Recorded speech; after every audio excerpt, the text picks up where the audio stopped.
So once it's saved, we're going to go ahead and open up Separation Studio. And to separate in Separation Studio, it's actually extremely easy. All we have to go is File, Open. We go to our recents over here, and we find the 100% proof. That's the TIFF right here. And it's opening up. As it's opening up, it's actually color separating. So you can see the color separations actually pop through on screen right here. And it does an amazing job of color separating out and selecting every single part of the image. So first of all, we take a look at the color separations. You can see how fast that happens, and you can see all the colors blended together, and it looks very, very close to our original artwork, and that's exactly what we're looking for. We're looking for something that's very close to the original, which is right over here. Now, it is slightly different, slightly lighter, and that can be enhanced. So let's walk through how we take it from here. So Separation Studio takes the artwork and separates it into 9 different channels. Now, not very many colors actually show up in every image. So a lot of times you don't need 9 channels. Also, a lot of times you don't want to burn 9 screens, and some of you don't have a 9-color screen printing press. So let's take a look at how it breaks down from the underbase. And the great thing about it is you can preview each of the screens. If you notice, the underbase is not a solid white plate. It's a nice, soft, half-toned underbase. Now, obviously, this image has a lot of red. That's the second color. Oh, by the way, this is the same order you print into, so how easy can it be? Separate it, print the same order, and then take out the colors that you don't have. This does have some blue. Well, it's kind of hard to see blue, but guess what? I can also view the blue as a film. Much easier to see the blue there. We'll decide later if we want that blue. Now, it's got quite a bit of yellow in it and not a lot of purple. In fact, no purple, so let's go ahead and delete purple. We don't need it. It doesn't have any green either, so let's go ahead and delete green. And it doesn't have any turquoise, so let's go ahead and delete the turquoise. It does have gray. Has a lot of different gray elements, which is pretty cool because the gray in Spot Process Separation Studio actually gives it a lot more tonal range versus just printing gray with white halftones, but it also gives you another option of a color you can cut out because white halftones do create gray and then a white highlight. Now, if you notice, this is not a solid white base. How do we get to those nice bright colors right there? Well, we give it a bright white highlight. Now, this is how it breaks down. 6 color separation, and voila. We could go ahead and print the films and probably be good to go, but let's enhance them a little bit. So these are the ways that I enhance a Separation Studio file. And I do it all in image preview mode. And I think this is the genius part of Spot Process Separation Studio is when we get on press, you'll actually see these inks, the same color profiled inks. In fact, they're all Pantone colors, by the way. So if you have a Pantone system, you can mix them, or you can buy them straight out of the can from Wilflex. We offer those on screenprinting.com as well. And you can also swap them out. But to get your results on screen, you actually print them out of the can, put them on the press, and what you see here is a very color profiled look. Like, remember color profiling in 4-color process? We're doing the very similar thing in Spot Process right here. So underbase, typically let's handle this by boosting it a little bit. And what I mean boosting it a little bit is typically it doesn't add enough underbase. So what I do is I boost it up typically about 10% or until I see a true white come through. So you see this come out a little bit right here, and you can see some true white start to come through here in the tires. And if it's getting too high on the light tones, you can always bring those back a little bit, but you want to boost the underbase up just a little bit so true white starts to come out in the image. And I can overlay it here. See how it says underbase 100%? That's what I'm looking for. Right here, the underbase is still halftone. That's fine. But right here, it's 100%. I'm really looking for that, especially in these bright areas. So next, the red. Is there too much red? We don't know yet, because guess what? The white overprint's typically a little too strong. So unfortunately, the white underprint in Spot Process Separation Studio is typically a little bit too weak, and the overprint is typically a little bit too strong. So the nice part about it is it's very, very simple to adjust. Simply right click and go to adjust channel. And on the overprint, what I do is the vice versa. I don't need these half tones overprinting the rest of my colors. Blah. Let's get rid of them. So we just degrade that down until we just have the highlights that we want. And the highlights that we want are typically sometimes they can bring those out even more by bringing the bottom part, the high saturation, up. So check out the results now. So now that red truck is much brighter and the white is much whiter. And that's exactly what we're looking for. So let's take a look at the original right here. Oh, we're getting a lot closer now. That's the original. That's the separated one. It's looking really, really good. And we don't even have to boost the color. So we can choose to boost the color if we want to. If it needs more red, we can bring more red in. But that's just going to make it probably too red. Maybe we'll boost it a little bit. But the great thing about it is now we can see a clear image because we're not overprinting data on top of it. We can do the same thing too by deselecting the white. So by deselecting the white, it takes out the white highlights. So right over here, I'm turning the white on and off. We can do that with any color. We can do that with actually see how these colors would stack up on top of each other to see what colors are actually important. So the red, obviously extremely important. The blue, not a lot of blue in there. Now, we might want blue. It does add some depth and feel in there, or it doesn't change the image that much if it's just not there. But let's go ahead and leave it in for printing purposes. And then, of course, the gold, that's pretty important. And the gray, that's adds a lot of depth. And we have our full color image here. And if we go ahead and tweak this too much, put too much orange in it, and it doesn't too rusty. I like the little bit more faded look. I think it looks pretty good the way it is, to be honest with you. But let's see what would happen if we adjusted a couple of them and the different options you have for adjusting. Because not only do you have the option of adjusting with just the adjustment tool, you can actually highlight different parts of the image or actually color in. So for instance, up here, let's say you want this moon to be a little bit redder up here. We can actually take just the red channel by highlighting just the red channel. So we take the active channels, either by highlighting just the channel itself or go to active channels up here and unselect all the other channels and then just the red. Then we can take our saturation tool and I can color in the red in this image. As I'm coloring this, you can see the reds here are getting brighter. So it's actually bringing out the red, but I'm doing it manually, not with the entire channel. So that's one image. That's one option that we have there, is actually come in here and color in. This isn't a great example, but for instance, in other images like eyes, I would use them to bring out blue in eyes. But you can do it just by bringing out one channel at a time, the highlights or the mid-range of a different image. Oh, and now those mid-range tones, that actually doesn't look good at all. So I'm going to back that out. And then just dealing with the high saturation. So you have really a ton of control right here if you want to bring out certain parts of the image. The other thing that you can do is you can lasso stuff. So you can take a square box or you can lasso just this part and then just deal with this part. Now, there's not a great example of that in this image because most of the image is pretty hard to just lasso apart. But if there was just one section in the barn per se, like right here, we could just take that out and just pull that section out with a cut tool, with a lasso tool. It does allow us to do a lot of different stuff. And then it does give you a lot of functionality between these different lasso ranges to be able to take different parts. And now let's say we can adjust that red a lot differently. So that's selected there. We double click to select the range, and now we can adjust the red channel and bring this all the way up. And you can see all that coming up all at once without adjusting the image down here. Now, not to say that looks too great, but that's an example of what you could actually do. And you could do that for all the different colors. Let's say you wanted to make the gold active and do the same thing on the gold channel. So I can adjust the gold channel up to bring out more gold in this top print. So that's turning more gold now. So you have a lot of control with these tools to be able to change the color values.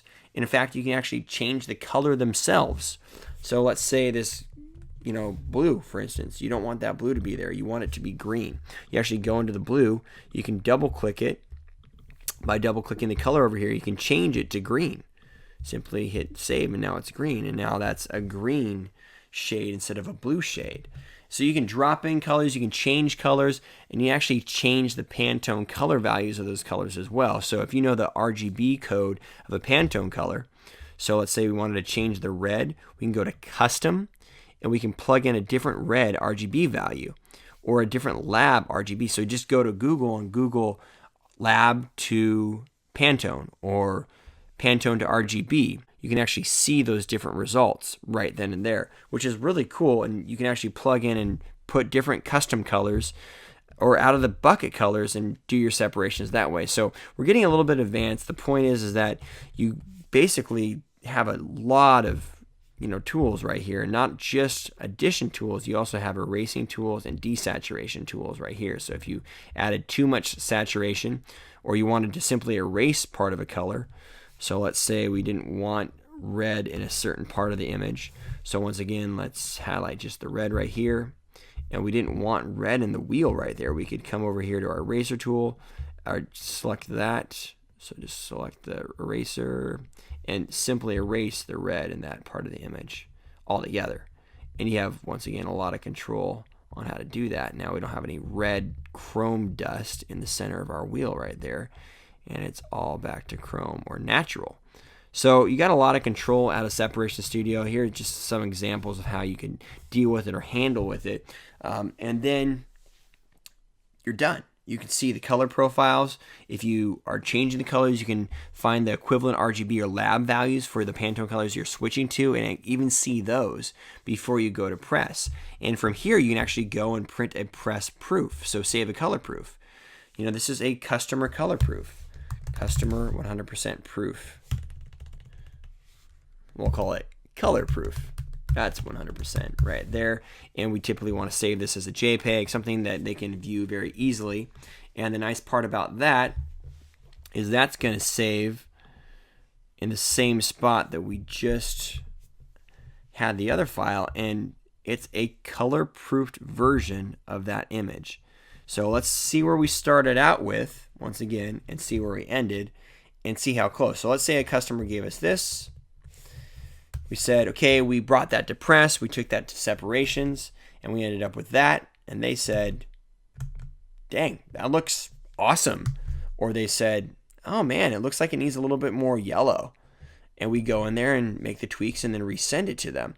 We have the complete control and functionality, and we actually get them to sign off on it because it's color profile before it actually goes on press, saving us a ton of time.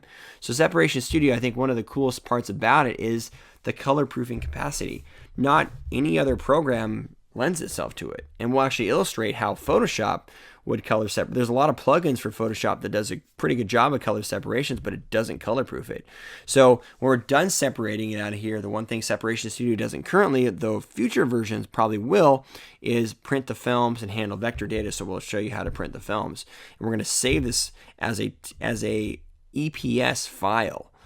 So we're going to go ahead and save this in an easy to access spot in our downloads as an EPS file, and then reopen that up in Photoshop and show you exactly how that looks. Now remember how it looks in Separation Studio. You can see all the colors.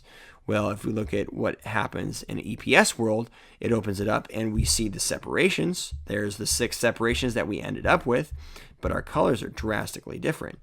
There's white, black.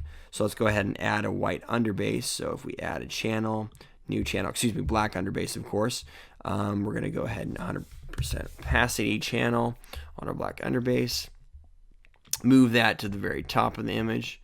And now we can see the same image, but look at the colors. They don't look near the same. So this looks like the original artwork. It doesn't look very good at all. And we had done all that work to clean it up and to color proof it. And this is what the customer wanted, and this is what we separated, and it looked great. But in Photoshop, when we brought it back in as EPS, which is actually how Photoshop reads color, it doesn't look anything like it. So that's one downside of color separating in Photoshop, is the color doesn't really come through, though it does in Separation Studio. So saving those color proofs is a great way to show your customers what they're actually going to get. So we can print our films out of Photoshop. So we can print our films here, or we can print them out of Illustrator. And by printing them out of Illustrator, you can print them all at once rather than having to click one at a time, but you can also handle vector data. These are all spot colors. That's one great part about it. That's why it's called spot process. Pantone colors can be used in vector data or in all this raster data. So raster data, yeah, it's great, it has halftones, but it's not very crisp. If you look at these fonts up here, it's very, very grainy font. It's not going to be very crisp. If we want a nice crisp logo, vector data, we want to add that separately. And that's going to be done in either CorelDRAW or Illustrator. Let's jump over to Illustrator and show you how to do that. Okay, now we're in Illustrator. The first thing we're going to do is we're going to create a new document. Now we can do this as any type of document really, but what I would recommend is a template that you can download that brings in the registration marks and opens up the canvas. So this you do open up in CMYK mode here, not in RGB mode, because we're actually handling the colors a little bit differently, and it brings and opens up the canvas right here with registration marks colored in registration mark color already. Now you can change the canvas, of course. We'll see if the canvas is the right size. So once you have your canvas open, which you can download the registration mark template, use that as a canvas or create your own and create your own registration marks. That's very easy to do as well if you have your own template, but blank canvas. And now we go to bring in the file. So we're still handling the EPS, but instead of opening it, we're placing it. So file and then place. And let's go to our recent spots here, which is the downloads, and then place that file that was pre-separated. Whoa, it's bringing in the Pantone colors as different solid Pantone colors right there. So let's see if it placed perfect. There we go. We center it. This has good data. It's a good size for our 13x19 film. Center it right up on the film right here. Make sure it's centered to the artwork, which it is. And then voila, we have our film and we can actually see it. Now, unlike CorelDRAW, Illustrator doesn't show us our end result, but it does show us our separations, and it brings in our vector data right here. So you see all of our underbase, our red, our blue, our gold, our gray, and I can create vector elements out of any of those colors and have brought them in ready to go into Illustrator so I can start adding vector no problem. So let's say I wanted to add a logo, I wanted to add a mark. We can do it right here, ready to go. So let's go ahead and add some vector data. So let's say add one of Ryonet's, our new trademark. I don't know if we're actually going to end up printing this, but let's go ahead and add our new mark. We got our mark here, we grabbed it. Let's go ahead and paste it onto this and actually show you how to color it in vector. So we brought it over here. Now we can take the white, we can drop it into the different areas of the image. Let's say we don't want the outside area. Let's ungroup that and then just delete that part. So we deleted the outside. Now we got the inside, and we can bring that in, size it, put it in on the right-hand side here, and then we got vector data right there. Now, you can see vector data as an underbase or an overprint, which is awesome. Now, pretty hard to see the white underbase here. So what I typically do with the whites is I double-click them, and I bring in just a little bit of cyan. So you can see a little bit of blue there. So you can do that on your underbase. And on your overprint, you do the same thing, but you make it a little bit darker. So there's the underbase and the overprint. So actually, accidentally changed that to the overprint. I want to change that back to the underbase. But let's say I want the underbase and the overprint. So how do I accomplish that? Well, that's pretty simple. You simply hit copy and then paste. Now you got the new print on top. Simply come over here, put them on top of each other, color the overprint one, and then you're going to want to put a little bit of stroke and use the stroke as our overprint, typically probably like a 0.5, and that's going to be enough there. So it's going to be slightly choked on the underbase, slightly overprinted on the overprint, and pretty easy to register. And one more thing there. So under here, you want to look at your attributes. I'm going to pull up my window and attributes, and now I select overprint fill and overprint stroke. And that will actually overprint the underbase. It's a little bit different in CorelDRAW, and you can go to our YouTube page. You can see the different Separation Studio videos on CorelDRAW, and that shows you how to do it. Very similar process, but not able to see it quite as easily. The last thing I wanted to show that after we showed how to add vector data before we go to print films is actually seeing the separations, which is probably the coolest part of Illustrator. So if you go to Window once again, and then you go to Separations Preview. So let's go ahead and open that part up, Separations Preview. Now we can actually go in here, we can see the different color separations. So let's open up our overprint preview, and then let's take out the CMYK. And now let's go ahead and look at our color separations preview. So there we go. We're going to take out the black, and there's our white underbase. There's our red. There's our blue. There's our gold. There's our gray, and there's our white top. And you can see how that matched perfectly with the vector data and how the vector data tied to all of the And you can see they look different because we actually added those different colors so we can see the separations. But this came out great and it's ready to print. So we got our vector data here. We're ready to go to films. So we go to AccuRip. We go to our custom page size. It's got a 72 by 5. We're going to need to customize that a little bit. So this is a 24-inch roll. This is a 14-inch wide print, a little bit longer than that. And we're going to go landscape mode.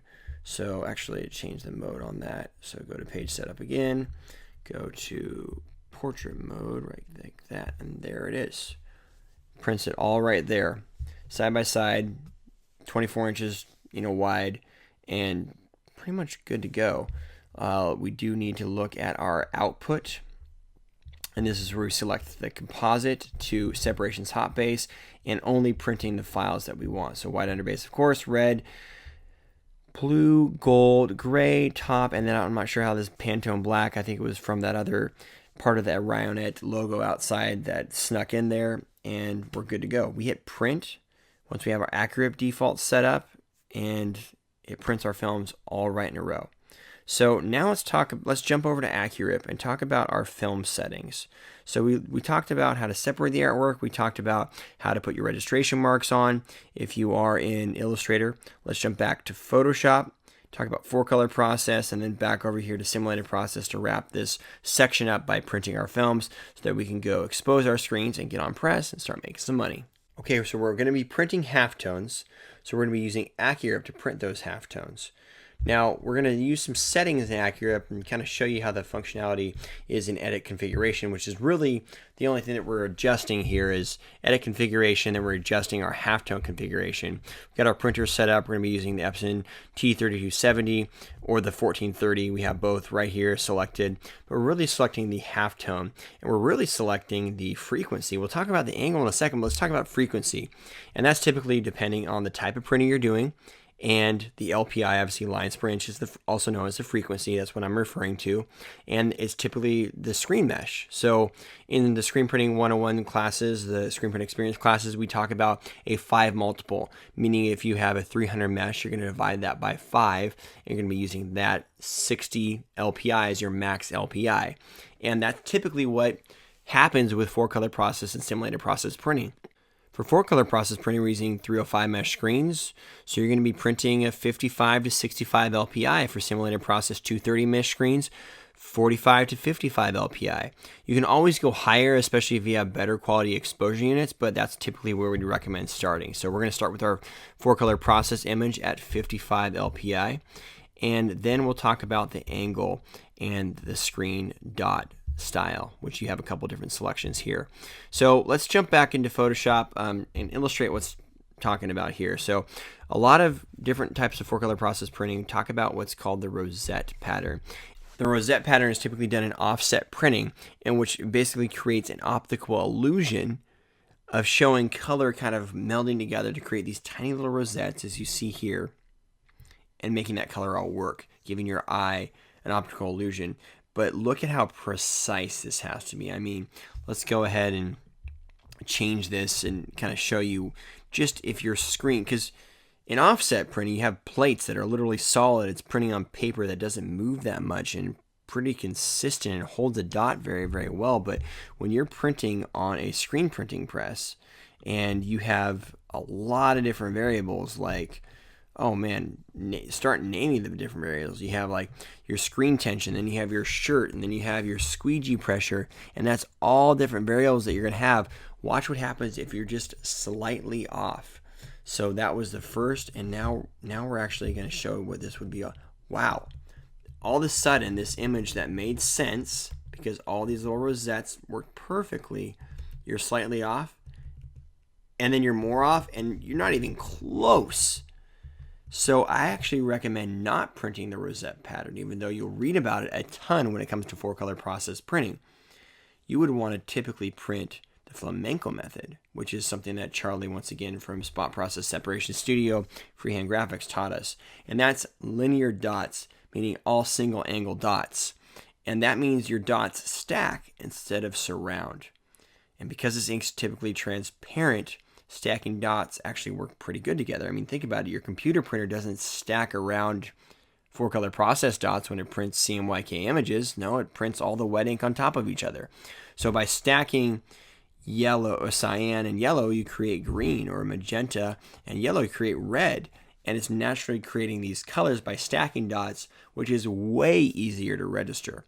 So linear line halftones that aren't actually changing the frequency, I always typically keep it at 22.5 degrees. Now, if you get some more rays, you can change that to 61.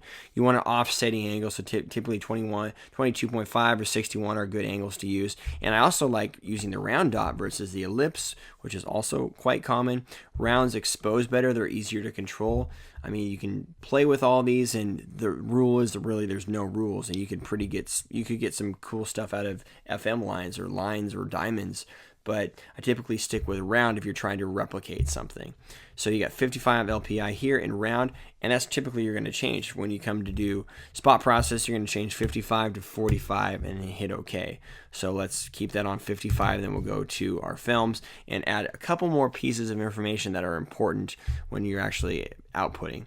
But that's how you would actually set it. And I typically recommend for spot process like this, you're going to be doing 45 to 55, and then once again for a simulated process, you're going to be doing a little bit higher because you definitely want to have a little bit higher resolution there for the four color process printing. So back to the four color process image where we started, and now we're going to print each film. So we do want to select each one. Doesn't really matter where you start, but you're going to come here and you're going to hit print, and you're going to add some data. Now we've already set our films up to print to the 55 LPI, which is great. But under print, and we got accurate selected, which is great, and we got a good sizing here and a good film here on our 24-inch wide roll. That's all great. There's a little bit more information. Now we can add center crop marks, absolutely necessary. Now in Illustrator, we had to do that manually, but in Photoshop, it does it automatically for us. Now we also want to add labels, super important. If we don't add our labels, it won't print the color of film. And you can see how close these colors, look at how close the magenta and yellow are to each other. Yeah, right, you're going to recognize that on press. You want it to actually print yellow and magenta on your film. Now you can add registration marks. I typically don't because it's just more things I have to tape off, and it gives me these corner crop marks and good registration marks in the center and side, so it gives me typically enough data. And then finally, we want to add calibration bars. Calibration bars allow us to see a halftone gradient scale on the side of our film. Now, we'll talk about this during screen exposure, but this is basically the speedometer to our exposure and tells us how good we're actually doing. So once again, if we don't do that, we're not knowing if we're capturing the data inside the image, and we're never going to know that until we print it, and we might not even know that then. But if we can see that on the outside, which we'll explain during the exposure process, it makes the whole printing process much easier. The key is saving steps behind. So stay the steps ahead, not have to get on press, register the whole freaking job, and then realize that you put the wrong color in the screen, have to clean the screen all the way out, or your halftones didn't expose properly. So if you do it right out of the get-go, you're going to be much more successful. And once those things are selected, we simply hit print. And likewise in Illustrator over here, we're going to select our areas of film right here. We would go to accurate first and change that. So accurate settings, then go to edit configuration, and we're going to change that to a 45 LPI. Keep the dots linear, single angle right there. And then we already have our marks right there. Center crop marks is in registration color, so we don't have to create those ourselves. We got our output. We're going to deselect that, and then let's go to advanced. So under marks and bleeds, we're going to add color bars for our calibration bars. Gives us a gradient scale on the bottom and color bars on the side, different halftone levels right there. And once again, we can print these all at once rather than having to go color by color and just print, and it rips them all at once. We got everything set up, good to go. And it's pretty much that easy, guys. Separating in with the right tools is not very hard, and following the process. So it's all about tools and process. If you have the right tools, follow along with the video and the process, it gets pretty easy. The great part about it is there's tons of other videos on YouTube that we've done webinars on that you can go back and reference as well. But this is the guts of how to separate. So let's wrap this up by printing our films one film at a time, and then go ahead and register our screens, burn our screens, of course, register them, get on press, and get to printing, which is always the fun and exciting part. But the magic doesn't happen unless you do grid work, pre-press, clean up your art, start out with good art, of course, clean it up, make sure it's nice and sharp, color separate it properly, color profile it properly, print your films properly, and now you're to exposure. So let's get into the darkroom and make some screens.